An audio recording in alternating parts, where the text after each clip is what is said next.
that Mezrab was discovered, and the idea that something like this could come alive again. And it's beautiful to see that this new desire or the new ability to dive into stories then meets the life stories that have always been there.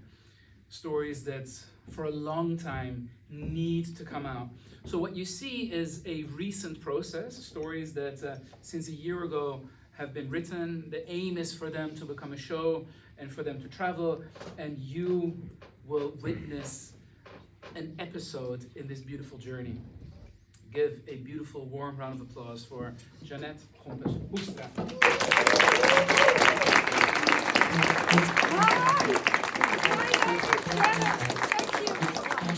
And I'm 51 years old.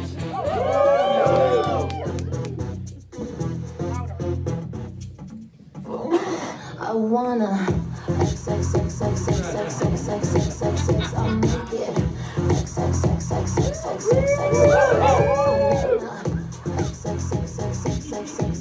X X I'll make it X X X X X X X X X. I know what you're thinking. What is this woman doing on stage? Why does she need so much attention? Right?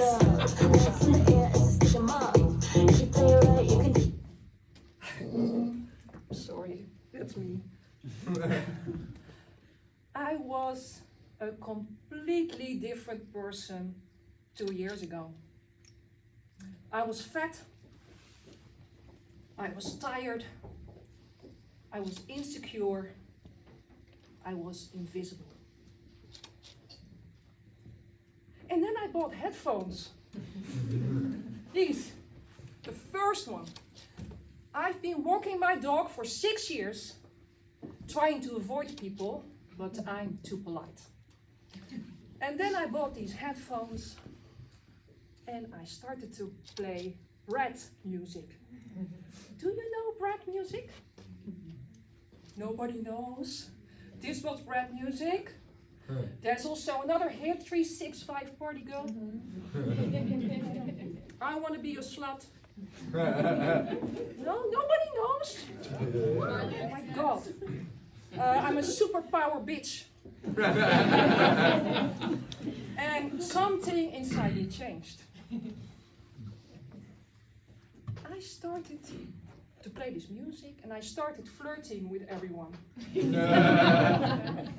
I started flirting with men. I'm really distracted. He's so handsome. Sorry. Flirting with men. Flirting with women.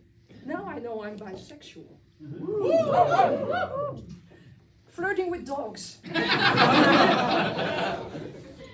I don't like cats. And my friends, they tell me, Janet, you are having a midlife crisis. I say a midlife crisis? You call this a crisis? I thought a midlife crisis is difficult women, hot flashes, dry pussies. This is totally the opposite. I feel like I'm on ecstasy and speed in the same time. Like in the 90s. And I was really ambivalent about life. Like if I would die in a car crash, so be it. But now, honestly, I feel 25. And I have the feeling I have a whole life in front of me. And my husband, he's at home with my corona dog who cannot be home for 5 minutes. And he's praying for this midlife to end. Because I was the perfect housewife, you know. I used to cook 3 meals a day. And I'm not talking HelloFresh or sandwiches. No, I'm talking brioche, poached eggs in the morning, and coq au vin in the evening. My house is a mess now. I just cannot do it anymore. My body, sorry. My body needs yoga. My body needs to go clubbing all night. My body needs attention. I need attention. That's why I'm on stage. And that's why I'm also started writing a book. And I started writing a book about everything that has been embarrassing and humiliating to me. And the first story I wrote down was about a date I once had. I didn't have sex for a long time, so I thought, you know what? I'll go look for an internet date. And he didn't have to be good looking. He didn't have to be rich. Didn't have to be intelligent. Not a big dick. Well, not a small one, but just no criminal. So I end up with a professor. And we meet in a hotel lobby near the university. And we chat politely. And it's just so boring. And I say, would you like to take a room and go upstairs? And we go to the room upstairs. And I close the door. And we started kissing. And it was actually nice. And I had to close my eyes because he was not that attractive. And we kissed. And I felt like Scarlett Johansson. No, I felt like Katja Schuurman, but not with plastic boobies. And I take off his blazer and I open the buttons of his shirt. I open his belt and the trousers fall down on his shoes. And at that moment, I break. I freeze. Honestly, I felt I wanted to die.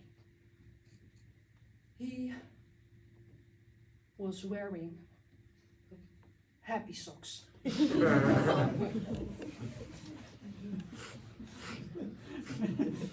I was wearing 10 centimeter stilettos.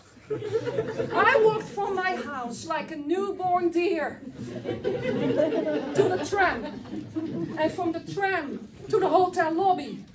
I bought 3 dresses. I consulted with 4 gay friends. I did a deep tissue massage to my face. It's expensive, it hurts. And I waxed my pussy. And this Tina woman treats me like a broken Barbie. And he turns up with hamburger socks, with fries, and of course I knew, because I'm such a pleaser.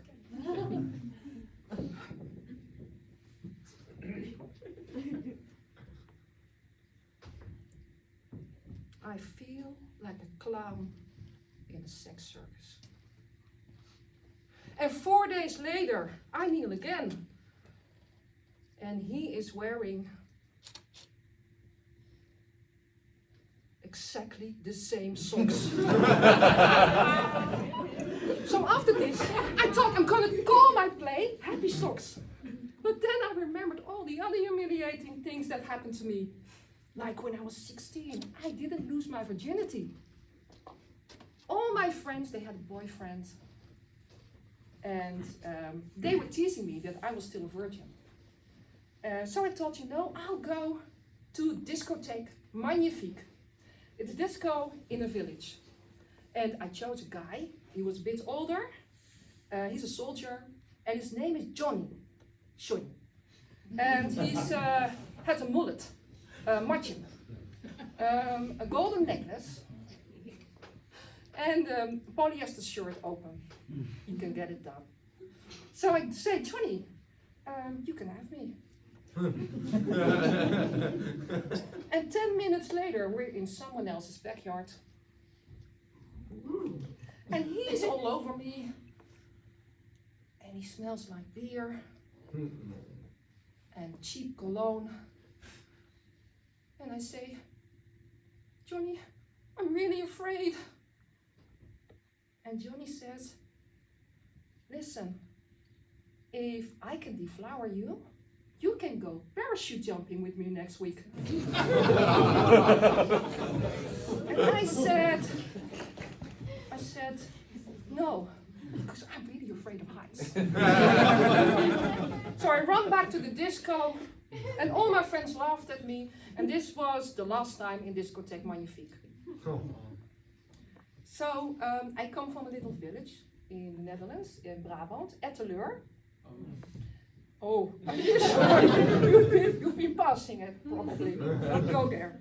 But my mother, she comes from a little island in the Philippines. And my father was a sailor, and he met my mother in some bar in Manila. And he got her pregnant. And he thinks, you know, I'm gonna take this little lady to the Netherlands, to Etteleur. She can probably cook and clean. And I was born 2 months too early in a hospital. And either my mother had to stay with her parents-in-law and eat cheese, or go with my father abroad. And she chose to go with my father abroad. And left me alone in the hospital. It's okay, I needed to be in incubation anyway. And when I was 5, I asked my father, Dad, am I gonna get another baby brother or sister? And my father said, no, Janet, I had your mother sterilized. Imagine having another monster like you. I don't think I was a monster. I was really shy and silent, and I looked like a doll. I was dressed in these beautiful dresses with lace and ribbons, and my mother wanted me to look like Shirley Temple. And see, I had to sleep with curlers in my hair, so I always had curls. And she put makeup on me even when I was 5. And then I had to pose in the living room because my father was abroad with a container ship. And I had to pose in the living room. And there were 2 plants here. And then I would pose. And I was her model. I was her princess. And she sent these pictures to the Philippines to brag. But when I was 12 and I still look like this, then my friend told me, Janet, I cannot be friends with you anymore. My father calls you a sticky rice slut. I didn't know sticky rice. I know Mona desserts. But I did have red lipstick. I bought high heels for my black money. And I did smoke when I was 11. But my father smoked as well. He smoked the whole package. And even though he smoked, the whole house smelled like bleach. Because my mother liked clean. No spots, it was spotless. No toys, no mess. And we had a Nazistic garden. No, we had a fascistic garden. It was all symmetrical. And there were flowers, red, yellow, blue, red, yellow, blue. It looked like a bit like a miniature palace garden. It was on the front and in the back. And in the middle of our house, there was a closet. And I used to hide in this closet every day.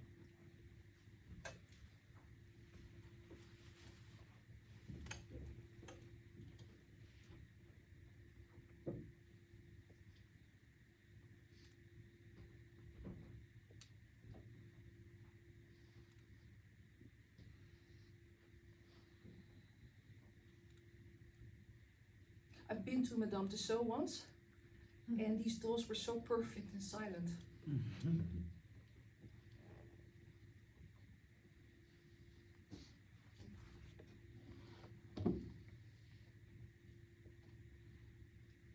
Janet, I kill you! I kill you! It was my mother, slamming the door, holding a shoe, a hammer, or a banana.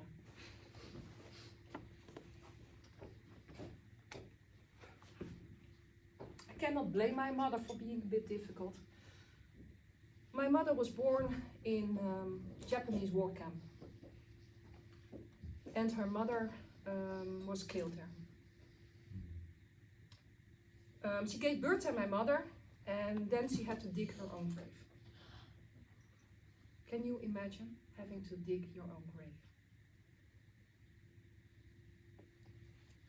And 10 years later, her father and big sister got shot in the street by daylight. Still the Philippines, you know? I know this touched me deeply, but I don't feel anything. I don't. I'm broke, but I'm happy. I'm poor, but I'm kind. I'm short, but I'm healthy. Yay! I'm high, but I'm grounded. I'm sane, I think. But I'm overwhelmed. I'm lost, but I'm hopeful. Baby! My father never let me sing. He said, Janet, you have no talent. You know what you're good for? You're good for cleaning windows with your fat lips. And he called me Shaka. Not Shaka Khan, but Shaka Zoom. And what it all comes down to is that everything's gonna be fine, fine, fine. 'Cause I have one hand in my pocket and the other one is giving a high five.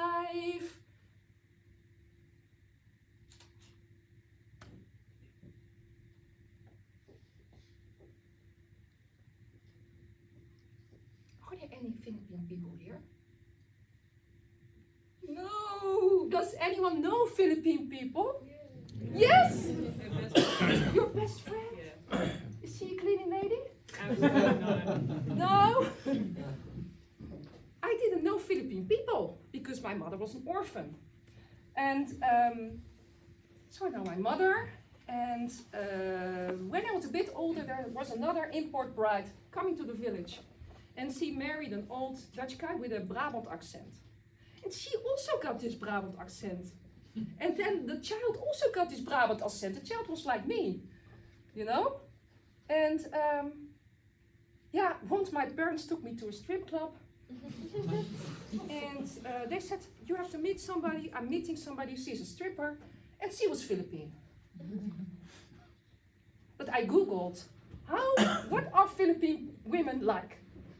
And I find Philippine women are kind, beautiful dolls, submissive, very easy to please.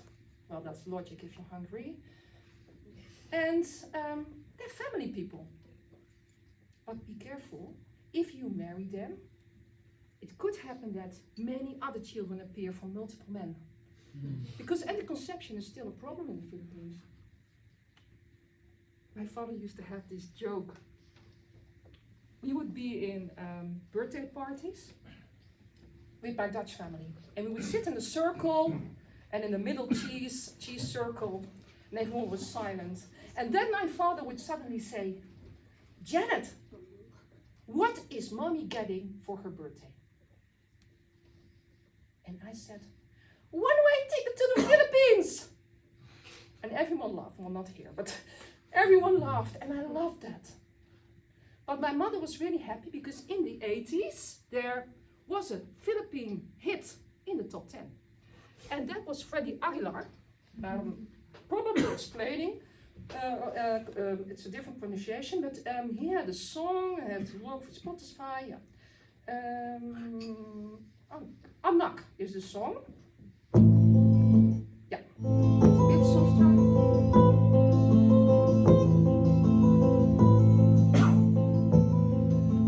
So this song was on the radio,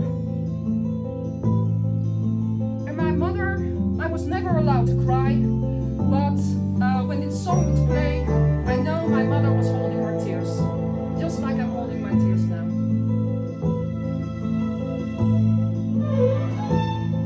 Nung isilang ka sa mundong ito, laking tuwa ng magulang mo, at ang kamay nila yung ilaw.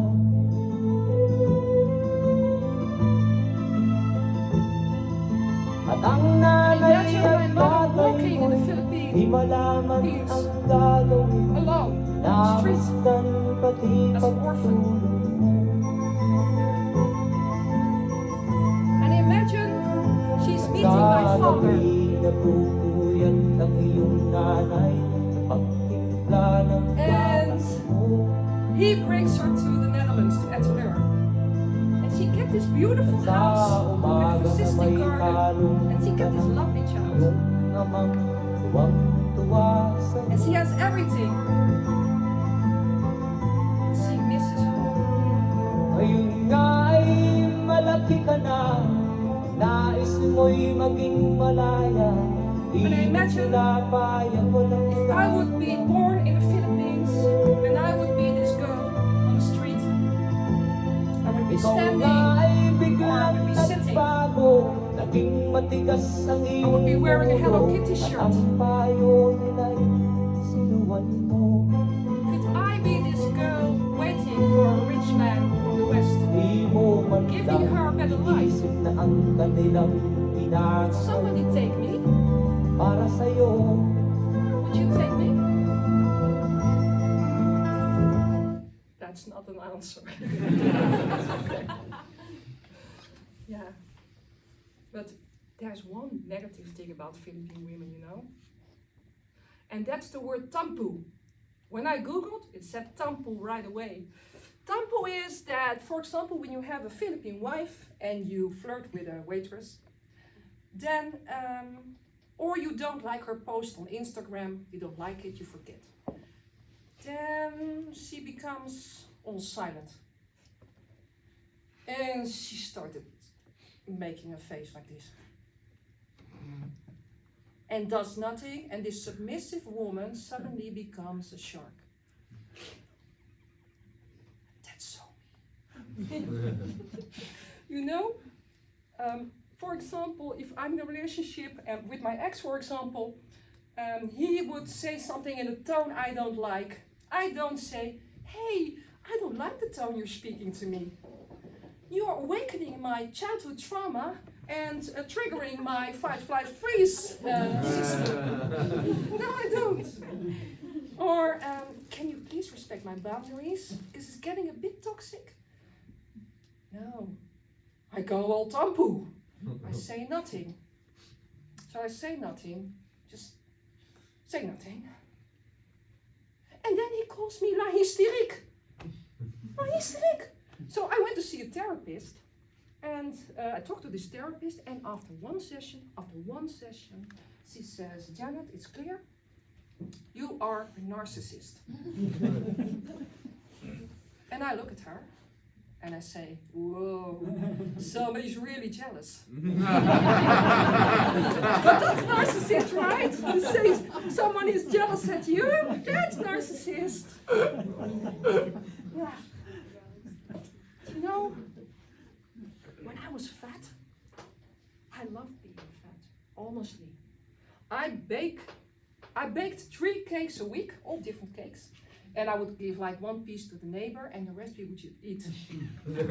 Try. It's so nice. And I love staying on the couch watching television and eating a whole box of cheese crackers. I love that. And now I'm different. I'm blonde now, I'm 25 kilos lighter. Yeah. Oh, when I was fat, there was one thing. I forgot. When I was fat, there was one thing, like in the evening, when I would bring the children to bed, and I was wearing my extra large lingerie from Hunkemöller, and sitting like this, waiting for my husband, he would say, don't even think about it. But that's normal, right, in a marriage. I'm different now. I'm blonde. I'm 25 kilos lighter. And honestly, 1.5 years ago, I started taking pictures of myself, selfies.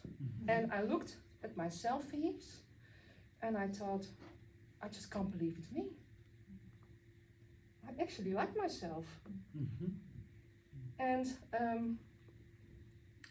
every selfie was like a proof that it was not, I look different than how I feel. And I got really addicted to making selfies. And I even have an Instagram account. Some people follow me. It's called Janet Sucker for Attention. Please, will you follow me out? I don't even have 600 followers. Can you follow me? Janet Sucker for Attention. But then I got an intervention. My whole family gathered and they looked all serious. And they said, Janet, you are not okay. And I thought, not okay? I feel really fine. No, Janet, you are not okay. You're embarrassing yourself with your selfies. And you're embarrassing us. Why don't you go to Ibiza for 6 months and take selfies all day, and you come back when you're normal?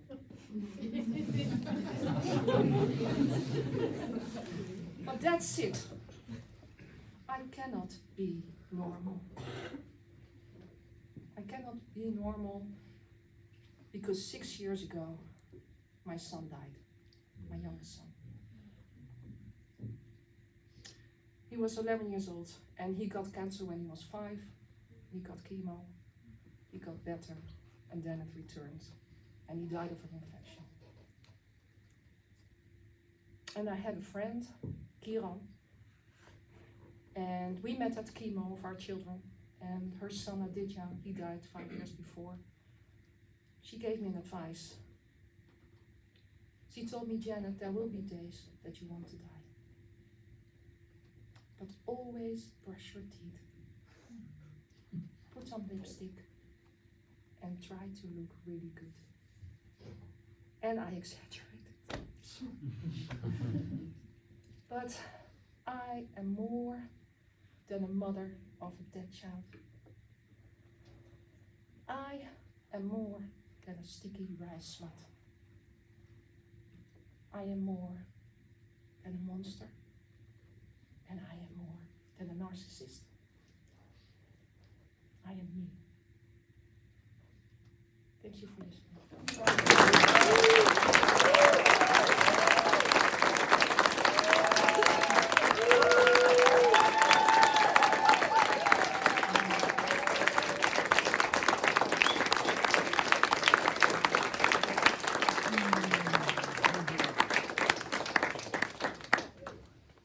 There we have it. 3 performances. They couldn't be more different, and in the end, they turned out to be the same story, told from 3 different perspectives. The desire to become whole, to become ourselves, to be at peace with the world, and for the world to be at peace with us. And until that day comes, we will turn whatever is inside, whatever is looking for this struggle, into stories. And that's what we will share here. Thank you so much for being here tonight, for being a wonderful audience, for the people who came here to lay their soul bare.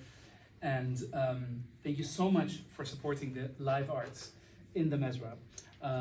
I hope you stay a little bit. We're going to turn on the music. You don't have to leave immediately, but when you do, I hope to see you soon at another night. Thank you.